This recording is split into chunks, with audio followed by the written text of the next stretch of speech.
কারণ পদ্মাপাড় নতুন করে উত্তপ্ত হয়ে উঠেছে এবং জাতীয় নাগরিক পার্টি আর আওয়ামী লীগের সমর্থকদের মধ্যে একেবারে তুলকালাম পরিস্থিতি বাংলাদেশের গোপালগঞ্জে এবং সেখানে পরিস্থিতি এতটা খারাপ পর্যায়ে পৌঁছে যায় যে পরিস্থিতি স্বাভাবিক করতে সেনাকে সেখানে গুলি চালাতে হয় এবং গুলিতে 3 জনের মৃত্যুর ঘটনা ঘটেছে, আহত হয়েছেন প্রায় 9 জন এবং ইতিমধ্যেই সেখানে কারফিউ জারি করা হয়েছে, ইন্টারনেট পরিষেবা বন্ধ করে দেওয়া হয়েছে। বৈষম্য বিরোধী ছাত্র আন্দোলনের বর্ষপূর্তি উপলক্ষে গোপালগঞ্জের টুঙ্গিপাড়াতে ছিল বঙ্গবন্ধুর কবর গুড়িয়ে দেওয়ার একটা কর্মসূচি নেওয়া হয়েছিল এনসিপিদের তরফে বা এনসিপি সমর্থক নেতাদের তরফে এবং সেখানেই ব্যাপক প্রতিরোধের মুখে পড়তে হয় এনসিপির সমর্থকদের। আওয়ামী লীগ সমর্থকরাই প্রতিরোধ করে তোলেন এবং এতটাই তারা পিছু হটে, অর্থাৎ এনসিপি সমর্থকরা সেনার গাড়িতে করে তাদেরকে পালিয়ে আসতে বাধ্য করেন আওয়ামী লীগ সমর্থকরা এবং রীতিমতো সেখান থেকে সেনা ট্যাঙ্কে করে লুকিয়ে এলাকা ছাড়লেন নাহিদ ইসলাম, হাসনাত আব্দুল্লাহ এবং সার্জিস আলমরা। সেই ছবিও আমরা আপনাদের সামনে তুলে ধরেছি এবং এই ঘটনাকে রীতিমতো একেবারে তোপ দেখেছেন বা কটাক্ষ করেছেন তাসলিমা নাসরিন। তিনি একটি পোস্ট করেছেন এবং সেই পোস্টে লিখেছেন, জুলাই একটি সন্ত্রাসের মাস, অর্থাৎ বাংলাদেশের গোপালগঞ্জে নতুন করে উত্তেজনা, কারফিউ জারি হয়েছে সেখানে।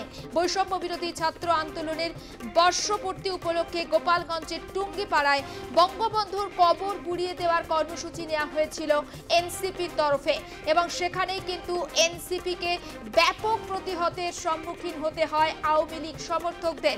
এই ঘটনায় 4 জনের মৃত্যু হয়েছে, যেমনটা আমরা জানতে পাচ্ছি, আহত হয়েছেন বেশ কয়েকজন এবং এই ঘটনাকে কেন্দ্র করে এখন গোপালগঞ্জ কার্যত উত্তপ্ত।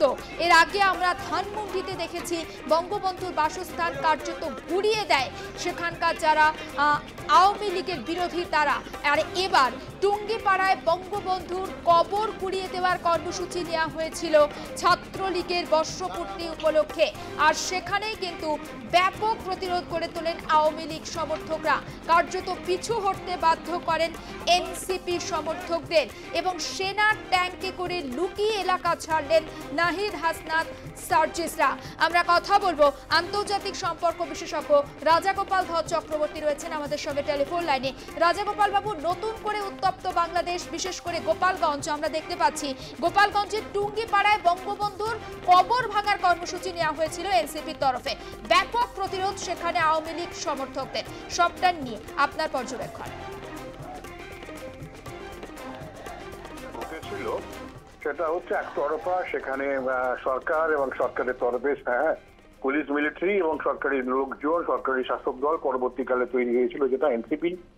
তারা এককভাবে সাধারণ মানুষের উপরে, আওয়ামী লীগের উপর আক্রমণ করছিল এবং তাদের এই যে ভাঙা, ধ্বংসের পথে নিয়ে যাওয়া, তারা আমরা দেখেছি বঙ্গভবন ভেঙেছে, বঙ্গবন্ধু বাসভবন ভেঙেছে, আমরা দেখেছি রবীন্দ্রনাথের বাড়ি ভেঙেছে, সত্যজিৎ রায়ের বাড়ি ভেঙেছে। এখন ওরা বঙ্গবন্ধু কবরস্থান থেকে কবর তুলতে চায়, কি আস্পর্ধ আপনি দেখুন। কিন্তু গোপালগঞ্জ হচ্ছে আওয়ামী লীগের বহু পুরনো ঘাঁটি, সেখান থেকেই দাঁড়াতে শেখ মুজিবুর, সেখান থেকেই দাঁড়ান শেখ হাসিনা। সুতরাং সেইখানে যখন তারা এই ধরনের দুঃসাহস দেখাতে গেছে, আওয়ামী লীগের নেতা কর্মীরা এগিয়ে এসেছেন এবং তাদের যেভাবে তারা এগিয়ে এসেছেন, ভয় পেয়ে গেছে শাসক দলে যারা এসেছিল তারা। আমরা দেখলাম যে মিলিটারি ট্যাঙ্কের ভেতরে আশ্রয় নিয়ে বাড়ি পালাতে বাধ্য হয়েছে এবং সাধারণ মানুষের একটা আন্দোলন, সেখানে সরকার ট্যাঙ্ক পাঠাচ্ছে, বোঝাই যাচ্ছে যে কোথায় গেছে। সুতরাং সাধারণ মানুষের এবার যে আন্দোলন শুরু হয়েছে, এবার এটা কিন্তু থামবার কথা নয়। নানান জায়গায় ধরনের মানুষ কিন্তু প্রত্যাঘাত আনবে। এখন যে শাসক অত্যন্ত প্রবল পরাক্রমশালী মিলিটারি, পুলিশ তাদের হাতে রয়েছে, ঠ্যাঙাড়ে বাহিনী রয়েছে, এনসিপি ইত্যাদি, বিএনপি, মৌলবাদী জামাত রয়েছে। তারপরে সাধারণ মানুষ খুব একটা হয়তো সব জায়গায় সাহস পাবে না, যেখানে তাদের ঘাঁটি আছে তারা নিঃসন্দেহে সাহস দেখাবে। এবারে যেটা ঘটার সম্ভাবনা আছে, আরো বাংলাদেশ আরো উত্তাল হবে, আর্মিও ছেড়ে কথা বলবে না, নিরীহ মানুষের প্রাণ যাবে, এগুলো চলতেই থাকবে এবং নির্বাচন যদি হয়ও সেটাও সঠিকভাবে করতে পারবে বলে মনে হয় না। তার ফলে বাংলাদেশ যে জায়গায় যাচ্ছে ধীরে ধীরে, সে বোঝাই যাচ্ছে যে বাংলাদেশের যে অগ্রগতি শেখ হাসিনার সময় শুরু হয়েছিল, সেখান থেকে কয়েক যোজন তারা বোধহয় পিছিয়ে যাবে। এতে অসুবিধা হবে সাধারণ মানুষ, আর কি বলবো। আরও একটা বিষয় জানতে চাইছি রাজাগোপাল বাবু, এইখানে গোপালগঞ্জে, বিশেষ করে গোপালগঞ্জে এই যে প্রতিরোধের সম্মুখীন হতে হলো এনসিপি সমর্থকদের, এরা তো মূলত একটা পার্টি গড়েছিল নতুন বাংলাদেশ গড়ার স্বপ্ন নিয়ে, কিন্তু এরা তো ভাঙনের খেলাতেই মত্ত রয়েছে। প্রথমে ধানমান্ডিতে আমরা দেখলাম মুজিবুর রহমান, যাকে বাংলাদেশের জাতির জনক বলা হয়, তার একেবারে বাসস্থান ভেঙে দেওয়া হলো, এবার তার কবর পর্যন্ত ভাঙা হচ্ছে। যদি ভাঙার খেলাতেই মত্ত থাকে তাহলে গড়বেন কবে তারা? ঠিক তাই, মানে ওনাদের ধারণা হচ্ছে যে বাংলাদেশকে একটা স্বাধীন ধর্মনিরপেক্ষ প্রজাতান্ত্রিক সরকার দিয়ে শেখ মুজিবুর ভুল করেছেন। উনি ভুল করেছেন বাংলাদেশের স্বাধীনতা আন্দোলনের নেতৃত্ব দিয়ে। তারপরে ওনার বাসস্থান ভেঙে দিতে হবে, যে ওনার বাড়িঘর ভেঙে দিতে হবে, কবর থেকে তুলতে হবে। এই যে ব্যাপারটা যেটা এনসিপি করছে, এবং এনসিপির পেছনে তো মদত আছে, বোঝাই যাচ্ছে কাজে যারা উপদেষ্টা হিসেবে আছেন তারাই তো এনসিপিটাকে বকলমে চালাচ্ছেন। তো কারণ সরকারি মদতে এই যে কাজগুলো হচ্ছে সেটা কিন্তু সব জায়গায় মানুষ পেরে উঠছেন না জবাব দিতে। যেখানে তাদের ঐক্যবদ্ধতা আছে, সংগঠন কিছুটা রয়েছে, সেখানেই জবাব দিচ্ছেন। জবাবটা এমনই হচ্ছে যে ট্যাঙ্কের ভেতরে পালাতে হচ্ছে যে নেতাদের। এর চেয়ে দুঃখের আর কি আছে? আগামী দিন আমার মনে আরো ভয়ঙ্কর হবে। যেভাবে আওয়ামী লীগ আমরা দেখেছিলাম যে আন্দোলন অ্যান্টি স্টুডেন্ট সেকেন্ড ডিসক্রিমিনেশন যারা করেছিল, এবারে অন্য ধরনের আন্দোলন শুরু হবে, বাংলাদেশের গণতন্ত্র রক্ষার আন্দোলন। সেটা ভয়ানক হবার সম্ভাবনা আছে, কারণ মানুষ একবার সাহস ফিরে পেলে সে কিন্তু পাল্টাঘাত দেবেই। সেটা হয়তো বাংলাদেশ সেই দিকেই অপেক্ষা করছে। আরও একটা বিষয়, একটা জায়গায় আন্দোলন হচ্ছে যেখানে এনসিপি সমর্থকরা তারা গিয়েছেন কবর ভাঙার জন্য, অন্যদিকে আওয়ামী লীগ সমর্থকরা তারা প্রতিহতের চেষ্টা করছেন। একটা সাধারণ যেমন একটা হয়ে থাকে, কিন্তু সেখানে সেনা ট্যাঙ্ক পাঠানো হচ্ছে, তার মানে কোথাও তো আমরা ধরে নিতে পারি অন্তর্বর্তী সরকারের এখানেও মদত রয়েছে। হ্যাঁ, নিঃসন্দেহে সেনা গেল ক্যাম্পি করে, তাই না? সেনা একটা সাধারণ আন্দোলনে তো সেনা ট্যাঙ্ক পাঠানোর কথা নয়। ট্যাঙ্ক তো যুদ্ধে কাজে লাগে, আর একটা দেশের সঙ্গে যুদ্ধে ট্যাঙ্ক পাঠানো হয়। ট্যাঙ্কটা তো আপনি কোনো দেশে, ভারতবর্ষে আপনি কোনোদিন, কলকাতাতে এত কিছু হয়েছে, দিল্লিতে, ওই সারা ভারতবর্ষে আন্দোলন হচ্ছে, কোনো জায়গায় ট্যাঙ্ক দেখেছেন? ট্যাঙ্ক তো থাকার কথা না। ট্যাঙ্ক তো মানে যুদ্ধক্ষেত্রে লাগে। ট্যাঙ্ক পাঠিয়ে তারা বুঝিয়ে দিচ্ছে যে আওয়ামী লীগকে তারা শত্রু, দেশের শত্রু হিসেবে মনে করে। ট্যাঙ্ক যেভাবে শত্রুদের বিধ্বংস করে, সেভাবেই আওয়ামী লীগকে বিধ্বংস করা হবে, এটাই তারা বোঝার চেষ্টা করেছে। অর্থাৎ নৃশংসতা। একটা ট্যাঙ্ক যদি গুলি ছুড়ে কয়েকশো মানুষ মারা যাওয়ার সম্ভাবনা আছে, বিরাট ক্ষয়ক্ষতি হয়। সুতরাং ওরা সাধারণ মানুষের আন্দোলনকে দমন করতে পারছেন না। সেখানে পুলিশ জল কামান ইত্যাদি ম্যাক্সিমাম ব্যবহার করে, সেখানে কামান নিয়ে এসে হাজির হচ্ছে। হ্যাঁ, বোঝাই যাচ্ছে ট্যাঙ্ক নিয়ে এসে হাজির হচ্ছে। সুতরাং বোঝা যাচ্ছে সরকার কতটা নিষ্ঠুর। আওয়ামী লীগ দমন করার জন্য ওরা দেশের শেষ অস্ত্রটুকু করবে। হয়তো এয়ারফোর্স থেকে এবার দেখা যাবে হয়তো গোলা বারুদ ছুটছে আওয়ামী লীগের বাড়িঘর লক্ষ্য করে। যাই হোক, তো আওয়ামী লীগ যে এখনো একটা শক্তি আছে, সেটা সরকার ব্যান করেও কিছু করতে পারেনি, এবং সরকার ক্যাম্প পাশিয়ে বুঝিয়ে দিল আওয়ামী লীগকে তারা ভয় করে। হ্যাঁ, অনেক ধন্যবাদ। আমরা কথা বলছিলাম আন্তর্জাতিক সম্পর্ক বিশেষজ্ঞ রাজাগোপাল ধর চক্রবর্তী ছিলেন আমাদের সঙ্গে টেলিফোন লাইনে। আরও একবার আপনাদেরকে জানিয়ে রাখি, আওয়ামী লীগ এবং জাতীয় নাগরিক পার্টির সংঘর্ষে নতুন করে উত্তপ্ত হয়ে উঠেছে বাংলাদেশের গোপালগঞ্জ, এবং এখনো পর্যন্ত সেই সংঘর্ষের ঘটনায় 4 জনের মৃত্যুর খবর পাওয়া যাচ্ছে। মুজিবের জন্মস্থানে দুই দলের সংঘর্ষ থামাতে রীতিমতো গুলি চালাতে হয় পুলিশকে, আহত হয়েছেন একাধিক। পরিস্থিতি সামলাতে সেখানে সেনা নামানো হয়, এমনকি কারফিউ জারি করা হয়েছে পদ্মাপাড়ে। যেমনটা আমরা জানতে পাচ্ছি, ইন্টারনেট পরিষেবা বন্ধ করে দেওয়া হয়েছে। অন্যদিকে বাংলাদেশে বৈষম্য বিরোধী ছাত্র আন্দোলনের বর্ষপূর্তিতেই উত্তেজনা দেখা দিয়েছিল।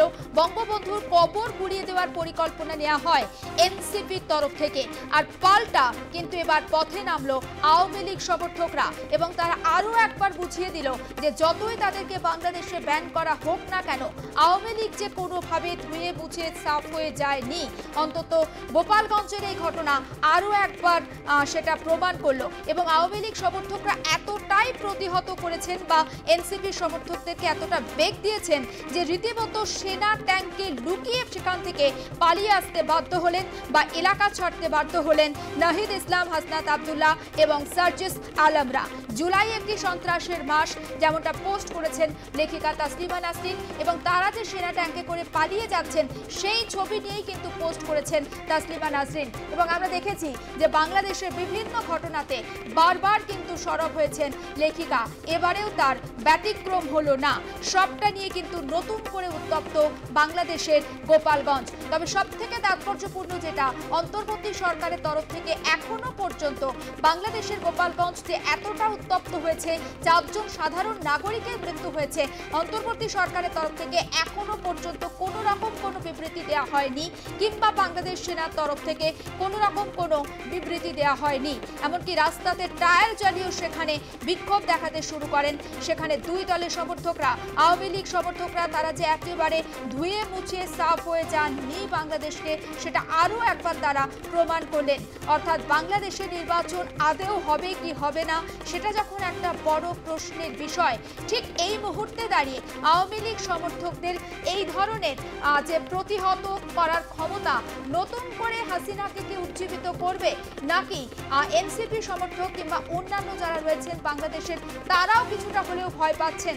তারা বুঝতে পারছেন যে শেখ হাসিনা বাংলাদেশে ফিরে আসা শুধুমাত্র সময়ের অপেক্ষা। এই মুহূর্তে আমাদের সঙ্গে টেলিফোনে রয়েছেন আন্তর্জাতিক সম্পর্ক বিশেষজ্ঞ দেবাশিস নন্দী। দেবাশিস বাবু, মাফ করবেন, আমাদের সঙ্গে রয়েছেন টেলিফোনে আন্তর্জাতিক সম্পর্ক বিশেষজ্ঞ দেবাশিস নন্দী। দেবাশিস বাবু, নতুন করে উত্তপ্ত হয়ে উঠেছে বাংলাদেশ গোপালগঞ্জে, সেখানে রীতিমতো দুই বাহিনীর সংঘর্ষ, এনসিপি এবং আওয়ামী লীগের সেনা নামাতে হয়েছে, কিভাবে দেখছেন বিষয়টা? দেখুন, বাংলাদেশে এই রাজনৈতিক পট পরিবর্তন হয়েছে প্রায় 1 বছর হলো। এই বিগত সময়ে 1 বছর কাল সময় আমরা দেখেছি বিভিন্ন সময় বাংলাদেশের যে ইতিহাস এবং সেখানে মুজিবরের ভূমিকা, স্বাধীনতা সংগ্রামীদের ভূমিকা এবং জাতীয় চেতনায় উদ্বুদ্ধ যে জনগোষ্ঠী এবং নেতৃত্ববর্গ, তাদেরকে উপড়ে ফেলার একটা প্রচেষ্টা এই জামাত বাহিনী এবং রাজাকার বাহিনী, যারা বাংলাদেশের যুদ্ধের সময় পাকিস্তানের পক্ষ নিয়েছিল। ফলে এরা চাইছে শেখ মুজিবরের যে সমাধি রয়েছে, তার জন্মস্থান গোপালগঞ্জ, সেখান থেকে যদি সেটাকে ধ্বংস করে দেওয়া যেতে পারে তাহলে মুজিবরকে ধ্বংস করা যাবে। কিন্তু এরা তো মূর্খ, পড়াশোনা করে না, ফলে এরা জানে না একটা জাতির জনকের অবদানকে এইভাবে মুছে ফেলা যায় না, উপরে দেওয়া যায় না।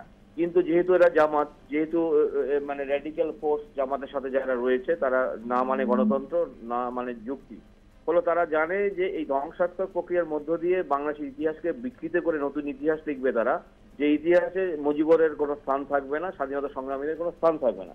এবং এর আগেও চেষ্টা করা হয়েছে, এবং মুজিবরের এর আগে আমরা দেখেছি তার যে বিভিন্ন স্ট্যাচু রয়েছে, তার যে তাকে নামাঙ্কিত বিভিন্ন স্থাপত্য রয়েছে, শিল্পকলা রয়েছে, সেগুলোকে নষ্ট করা হয়েছে, তাকে জুতোর মালা পরানো হয়েছে তার মূর্তিতে। ফলে এরকম একটা ন্যাক্কারজনক ঘটনা শুধুমাত্র সারা বিশ্ববাসী নিন্দা করছে না, এবং যারা প্রকৃত সারা বিশ্বের যারা জাতীয়তাবাদী চেতনা উদ্বুদ্ধ এবং যারা মুজিবরের ইতিহাসটা জানে, তার স্যাক্রিফাইস, সেটা দেখে তারা আতঙ্কিত যে ভবিষ্যতে যদি এই র্যাডিক্যাল ফোর্স সারা বিশ্বে ছেয়ে ফেলে, তাহলে কিন্তু সেখানে না থাকবে যুক্তি, না থাকবে গণতন্ত্র, না থাকবে মানবতা।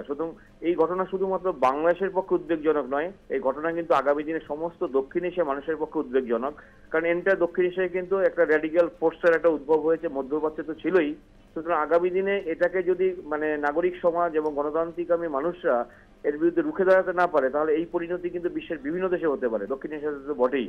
তো আমি এই ঘটনাকে তীব্র নিন্দা জানাচ্ছি, এবং নিন্দা জানাচ্ছি এই কারণে যে বাংলাদেশের তদারকি সরকার, তিনি একজন নোবেল লরিয়ার, সেই সরকারের প্রধান ডক্টর মোহাম্মদ ইউনূস, তিনি এগুলো দেখছেন, তার প্রশ্রয় না পেলে এবং তার যদি কড়া পদক্ষেপ নিতেন এই হামলাকারীদের বিরুদ্ধে আগে থেকেই, তাহলে কিন্তু এই ধরনের ঘটনা ঘটতো না। অর্থাৎ তিনি ওই মৌলবাদী গোষ্ঠীকে সন্তুষ্ট করতে গিয়ে তিনি ইতিহাস বিকৃত করার ঘটনায় জড়িত থাকছেন, ফলে ইতিহাস তাকেও ক্ষমা করবে না। কিন্তু অর্থাৎ ইতিহাস কাউকে ক্ষমা করে, সাদ্দাম হোসেনকে ক্ষমা করেনি, তারপরে আপনার পারভেজ মুশারফকে ক্ষমা করেনি, লিবিয়ার যে প্রেসিডেন্ট তাকে, গাদ্দাফিকে ক্ষমা করেনি, সুতরাং একেও ক্ষমা করবে না।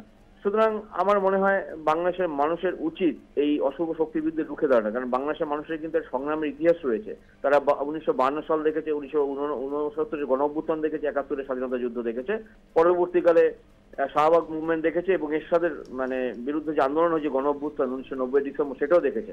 সুতরাং এই বাংলাদেশের মানুষই পারে বাংলাদেশের এই পরিবর্তনকে ভালো শুভ পরিবর্তনে রূপান্তরিত করতে। এছাড়া কিন্তু বাংলাদেশ রাষ্ট্রটির অস্তিত্ব থাকবে কিনা আগামী দিনে, যে রাষ্ট্রটি বিশ্বের একমাত্র রাষ্ট্র বাংলা ভাষার চেতনার ভিত্তিতে গড়ে উঠেছিল, সেই রাষ্ট্রের অস্তিত্ব নিয়েই আগামী দিনে সংকট সৃষ্টি হবে। কারণ মুজিবরের সমাধিতে হামলা মানে মুজিবরকে হামলা নয়, এন্টার জাতির অস্তিত্বের উপর হামলা। একদম, অনেক ধন্যবাদ। আমরা কথা বলছিলাম আন্তর্জাতিক সম্পর্ক বিশেষজ্ঞ ডক্টর দেবাশিস নন্দী ছিলেন আমাদের সঙ্গে টেলিফোন লাইনে।